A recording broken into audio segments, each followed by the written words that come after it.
Welcome to Skytech-Lens. What if I told you the biggest threat to the U.S. auto industry isn't from overseas, but from our closest ally, Canada?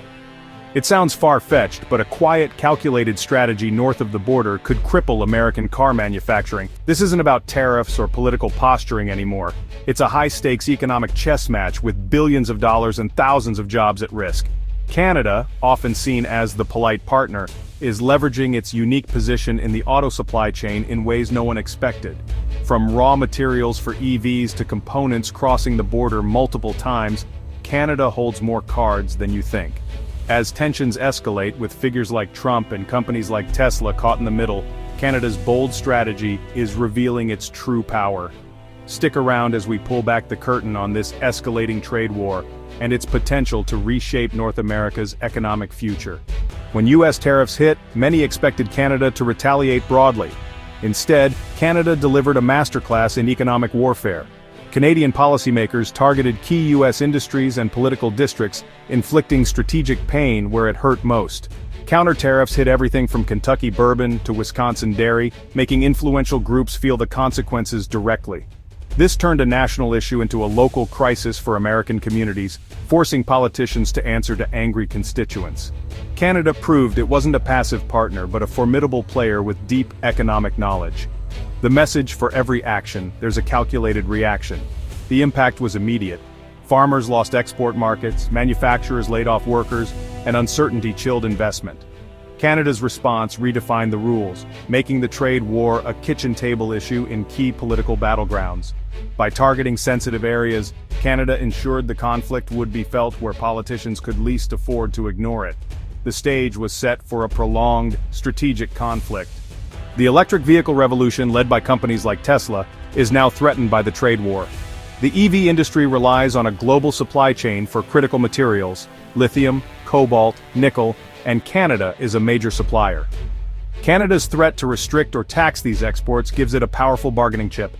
For Tesla, any disruption in supply means higher costs, production delays, and a risk to its growth. The entire American EV sector is caught between aggressive U.S. policies and Canada's strategic retaliation. Automakers are lobbying for a resolution, highlighting a weakness in U.S. strategy. Canada's leverage over future industries is far more potent than tariffs on steel. The uncertainty is forcing EV manufacturers to scramble for alternative sources, diverting resources from innovation to damage control. The trade war is now a direct threat to American leadership in the tech race of the 21st century. In trying to protect legacy industries, the U.S. may be sacrificing its future dominance. Canada's clever strategy has exposed this vulnerability for all to see. For decades, U.S. and Canadian auto industries operated as one integrated machine, with parts crossing the border multiple times. Just-in-time manufacturing kept costs low and jobs plentiful, until the trade war threw a wrench into the system. Tariffs on raw materials like steel and aluminum created delays, paperwork, and added costs, breaking down the entire supply chain. Automakers now face tough choices: absorb costs, raise prices, or overhaul supply chains, none without pain. Assembly plants in Michigan and Ohio have scaled back production, risking jobs the tariffs were meant to protect. The disruption devastates not just big automakers but also small family-owned suppliers who can't absorb new costs. The trust and cooperation built over decades is eroding, turning partners into liabilities. The world's most successful integrated supply chain is unraveling, threatening the competitiveness of the entire U.S. auto industry. In seeking a political win, the trade war risks permanent damage to North American manufacturing. Trade policy has become a political weapon shaping elections and legacies in both the U.S. and Canada. Tariffs promise to protect American jobs, but Canada's targeted retaliation turned that promise into a liability. Farmers and auto workers facing layoffs aren't thinking about strategy, they're worried about their mortgages. The trade war is now a kitchen table issue, forcing politicians to defend policies causing real harm. In key swing states, job losses and rising costs are fueling opposition and tense town halls. Politicians who once championed tariffs now risk appearing out of touch. Meanwhile, Canada's unified response has rallied public support, strengthening its negotiating hand. The trade war has exposed vulnerabilities not just in the economy but in the political landscape. Rising costs and job losses are turning into votes, increasing pressure for a resolution.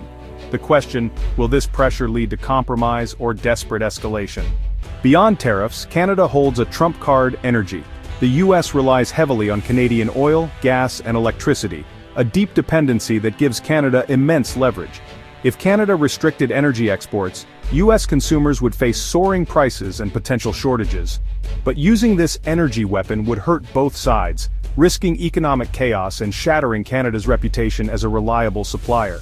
Its mere existence, however, shapes negotiations, forcing US policymakers to tread carefully.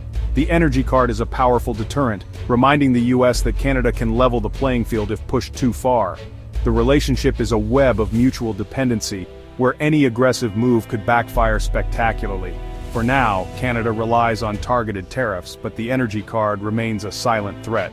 The stakes are high, and the boundaries of conflict are defined by this unspoken leverage.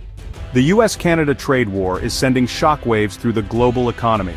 Once a model of stability, North America now signals uncertainty, prompting other nations to rethink their trade relationships. Countries in Europe and Asia are diversifying partnerships, wary of US unpredictability. China, in particular, is seizing the opportunity to expand its influence, positioning itself as a more stable partner. The conflict undermines international institutions like the WTO, eroding the rules-based order. Multinational corporations with operations in North America are caught in the crossfire, facing disrupted logistics and reconsidering future investments. North America's appeal as a manufacturing hub is fading, ceding advantage to more stable regions. The US risks not just economic damage, but a loss of global standing and influence. By fighting its closest ally, America signals a retreat from its traditional leadership role. The world is watching and adjusting. Beyond politics, the trade war hits everyday Americans where it hurts most: their wallets. Tariffs on steel, aluminum, and other goods drive up prices on cars, homes, and even groceries. These costs trickle down to consumers, acting as a hidden tax that strains family budgets. For those living paycheck to paycheck, even small increases can be devastating. The trade war is fought in supermarket aisles and hardware stores, not just in boardrooms. Job losses and uncertainty ripple through communities, hollowing out local economies. Small businesses, unable to absorb price hikes or delays, face existential threats. Consumer confidence erodes, slowing major purchases and investment. The trade war isn't a distant policy, it's a direct assault on American families' financial security. What began as a strategic move has become one of the most impactful trade wars in modern history. The US-Canada conflict is about more than tariffs. It's about economic influence, political survival, and shifting global power. Canada's calculated retaliation has exposed vulnerabilities in American industry and supply chains. The repercussions are felt in lost jobs, rising costs, and shaken trust. Will the US escalate or seek resolution before lasting damage is done? The stakes have never been higher. Are we witnessing a new economic order, or will cooler heads prevail? Let us know your thoughts below. Thanks for watching video. Subscribe the channel Skytech-Lens for more updates.